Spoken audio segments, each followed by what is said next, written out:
உங்களுக்கு இந்த வீடியோவில் ஆர்கிமெடிக்ஸ் பிரின்சிபல் பற்றி சொல்ல போகிறேன். ஆர்கிமெடிக்ஸ் பிரின்சிபல் வந்து நம்ம அன்றாட வாழ்க்கையில் நிறைய இடத்துல இம்ப்ளிமெண்ட் ஆகுது. பட் ஆனால் அது நம்மளுக்கு தெரியறதில்ல. அது எந்தெந்த இடம் அப்படின்னு பார்த்தீங்கன்னா, ஃபர்ஸ்ட் ஒன் வந்து ஒரு கடலில் வந்து ஒரு ஷிப் வந்து ஏன் முழுகாமல் இருக்கு அப்படிங்கிறதுக்கான காரணம் வந்து இந்த ஆர்கிமெடிக்ஸ் பிரின்சிபல்ங்கிற அந்த விதியில தான் இருக்கு. இன்னொன்று வந்து எடுத்துட்டீங்கன்னா, நீங்கள் சின்ன வயசுல ஒரு கதை கேட்டிருப்பீங்க, காக்கா கதை. காக்கா கதைன்னா இந்த காக்கா வடையை தூக்கிட்டு போன கதை கிடையாது. இன்னொரு கதை இருக்குல்ல, அதாவது ஒரு காக்கா வந்து ரொம்ப தண்ணி தாகத்துல இருக்கும். அது வந்து ஒரு பாட் தேடி போகும். அப்போ அந்த பாட்டில் வந்து தண்ணி ரொம்ப அடிமட்டத்தில் இருக்கும். அண்ட் இந்த காக்கா என்ன பண்ணும், ஒரு கல்லா தூக்கி அந்த பாட்குள்ளே போட்டு தண்ணியை மேலே வர வச்சு குடிச்சிட்டு போயிடும். அது எதுலன்னா ஆர்கிமெடிக்ஸ் பிரின்சிபல்ங்கிற அந்த விதியில தான். நம்பர் தேர்ட் ஒன் பார்த்தீங்கன்னா, ஒரு பொருளை வந்து நீங்கள் நிலத்துல இருந்து தூக்குறக்கும் தண்ணிக்குள்ள இருந்து தூக்குறக்கும் வித்தியாசம் இருக்கும். அதாவது நிலத்துல ஒரு கல்லை தூக்குறீங்க, அதே கல்லை வந்து தண்ணிக்குள்ள தூக்குனீங்கன்னா அந்த கல்லோட வெயிட் ரொம்ப கம்மியான மாதிரி இருக்கும். இது எல்லாத்துக்கான ரீசன் வந்து இந்த ஆர்கிமெடிக்ஸ் பிரின்சிபல் அப்படிங்கிற அந்த விதியில தான் இருக்கு. ஃபர்ஸ்ட் நான் ஆர்கிமெடிக்ஸ் பிரின்சிபல் பத்தி நான் டெஃபினேஷன் சொல்லிடுறேன். அது என்னன்னா, when a body is immersed partially or fully in a liquid, it experiences an upward force which is equal to the weight of the fluid displaced by it. இது என்னன்னு பாத்தீங்கன்னா, தமிழ்ல ஒரு பொருளை வந்து தண்ணிக்குள்ள நம்ம முழுகடிக்கிறோம். அது வந்து முழுசா முழுகடிக்கிறோம், இல்ல பார்ஷியலா பாதியா முழுகடிக்கிறோம்.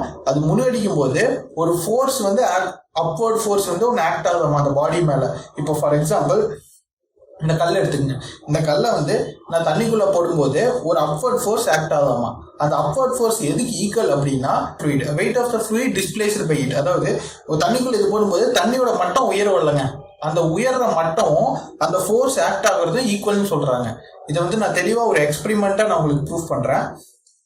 ஃபர்ஸ்ட் ஒன் வந்து நான் உங்களுக்கு அதை எக்ஸ்பிளைன் பண்ணிடுறேன். இப்போ வந்து ஒரு சால்ட் வாட்டர்ல தான் டென்சிட்டி அதிகமாக இருக்கும். அதாவது வாட்டர்னு எடுத்துட்டீங்கன்னா, ஃப்ரெஷ் வாட்டர்ல வந்து டென்சிட்டி அதிகமாக இருக்காது, ஆனால் சால்ட் வாட்டர்ல டென்சிட்டி அதிகமாக இருக்கும். ஒரு பொருள் வந்து தண்ணிக்குள்ள முழுகிறதும் இல்லை மேலே மிதக்கிறதுக்கும் காரணம் என்னன்னா, டென்சிட்டியை பொறுத்து தான். அந்த பொருளோட, அதாவது நம்ம ஒரு இந்த பால் எடுத்துக்கீங்களா, இந்த பாலோட டென்சிட்டியை கம்பேர் பண்ணும்போது வாட்டரோட டென்சிட்டி அதிகமாக இருந்துச்சுன்னா இது வந்து உள்ள முழுகாது. ஏன்னா இதை விட இது அதிகமான வெயிட். ஸோ இது வந்து மிதக்கதான் செய்யும். ஆனா இப்ப இந்த கல் எடுத்துங்க. இந்த கல்லை வந்து தண்ணிக்குள்ள போட்டீங்கன்னா முழுகிடும். ஏன்னா வாட்டர் கம்பேர் பண்ணும்போது இதோட மாஸ், இதோட வெயிட் வந்து அதிகம். ஸோ இது முழுகிடும். அதாவது அந்த ஃபோர்ஸ் ஆக்ட் ஆகுதுல்ல, வாட்டருக்குள்ள இருந்து ஒரு ஃபோர்ஸ் வருதுன்னு சொன்னா அந்த ஃபோர்ஸ் பேர் தான் பாயண்ட் ஃபோர்ஸ்ன்னு சொல்லுவாங்க. அந்த பாயண்ட் ஃபோர்ஸுக்கும் இதுக்கும் ஒரு இது நடக்கும்போது எதோட வெயிட் வந்து வின் பண்ணுதோ அதுதான். இப்போ வந்து எடுத்துட்டீங்கன்னா, இந்த பால் நீங்க போட்டீங்கன்னா பாயண்ட் ஃபோர்ஸ் வந்து வின் பண்ணிடும். ஏன்னா இது மேலதான் இருக்கும், இதோட மாஸ் வெயிட், இதோட டென்சிட்டி வந்து கம்மி. ஆனா இதை வந்து தண்ணிக்குள்ள போட்டீங்கன்னா கண்டிப்பா இதுதான் வின் பண்ணும், இதுதான் கீழே போகும். ஏன்னா அதோட ஃபோர்ஸ் ஆக்ட் ஆகிற, அதோட ஃபோர்ஸ் இதோட ஃபோர்ஸ் ஆக்ட் ஆகும்போது இந்த ஃபோர்ஸ் தான் வின் பண்ணும். சரிங்களா? இப்போ வந்து நான் ஃபர்ஸ்ட் ஒரு எக்ஸ்பெரிமெண்ட் பண்றேன். இப்போ வந்து இந்த பால் எடுத்துக்கங்க. இந்த தண்ணி இருக்கு, இந்த தண்ணியில வந்து இந்த பாலை வந்து நான் போடுறேன். இப்போ போட்டேன்னா இது உள்ள போகுமா மிதக்குமா? ஆப்வியஸ்லி மிதக்க தான் செய்யும். இதுல இருந்து என்ன தெரியுது அப்படின்னு பாத்தீங்கன்னா, இதுல இருந்து ஒரு ஃபோர்ஸ் இருக்கு. அதாவது இந்த ஃபோர்ஸ் வந்து பாயண்ட் ஃபோர்ஸ்னு சொல்றாங்கல்ல, இது வந்து இது கூட ஆக்ட் ஆகும்போது அந்த ஃபோர்ஸ் தான் ஜெயிக்குது. ஏன்னா இதோட வெயிட் வந்து ரொம்ப கம்மியா இருக்குது.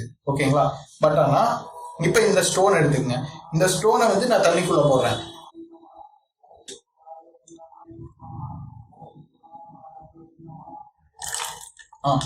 இப்போ நான் இந்த ஸ்டோனை வந்து இந்த தண்ணிக்குள்ள போடும்போது இப்போ வந்து ஒரு சர்டைன் அமௌண்ட் ஆஃப் வாட்டர் வந்து இதுக்கு வந்துருச்சு இல்லைங்க.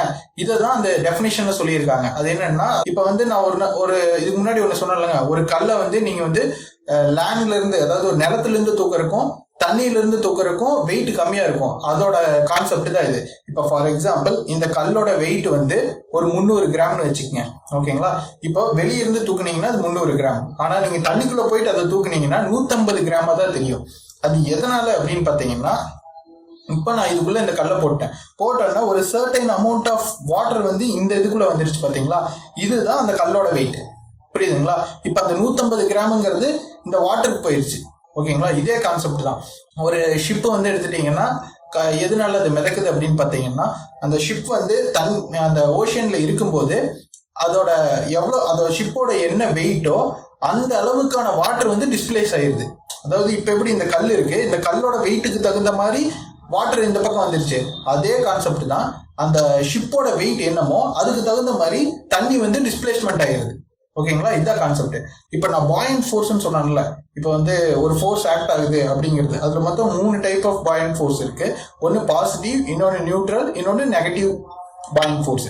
இப்போ வந்து பாசிட்டிவ் பாயிண்ட் ஃபோர்ஸ் அப்படின்னா இதுதான் அந்த எக்ஸ்பெரிமெண்ட். நான் சொன்னேன் இல்லைங்க, பாசிட்டிவ் பாயிண்ட் ஃபோர்ஸ்னா இந்த ஃபோர்ஸ் வந்து இந்த ஆப்ஜெக்ட் கூட காம்படிட் பண்ணி இது ஜெயிச்சிருச்சு, அதாவது பாயிண்ட் ஃபோர்ஸ்ங்கிறது ஜெயிச்சிருச்சு. ஏன்னா பாயிண்ட் ஃபோர்ஸோட டென்சிட்டி வந்து அதிகம் இதை கம்பேர் பண்ணும்போது, அதனால இது பாசிட்டிவ் பாயிண்ட் ஃபோர்ஸ்ன்னு சொல்லலாம்.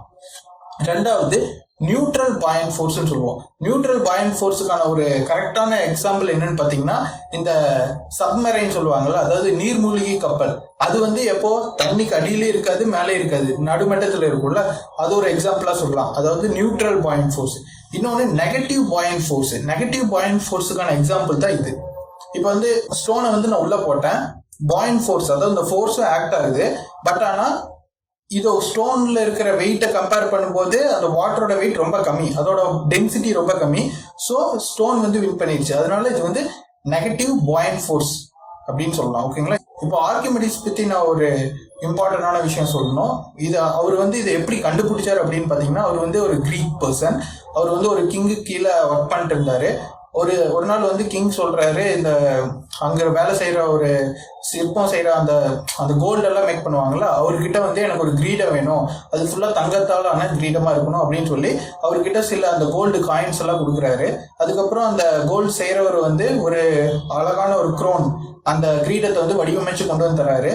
ஆனா அந்த கிங்குக்கு ஒரு சந்தேகம், இவர் வந்து கரெக்டா அந்த கோல்டு யூஸ் பண்ணி தான் இது செஞ்சாரா, அந்த கிரீடத்தை செஞ்சாரா, இல்ல ஏதாச்சும் கலப்பணம் பண்ணிட்டாரா அப்படிங்கிற ஒரு டவுட் வந்து அந்த கிங்குக்கு இருந்தது.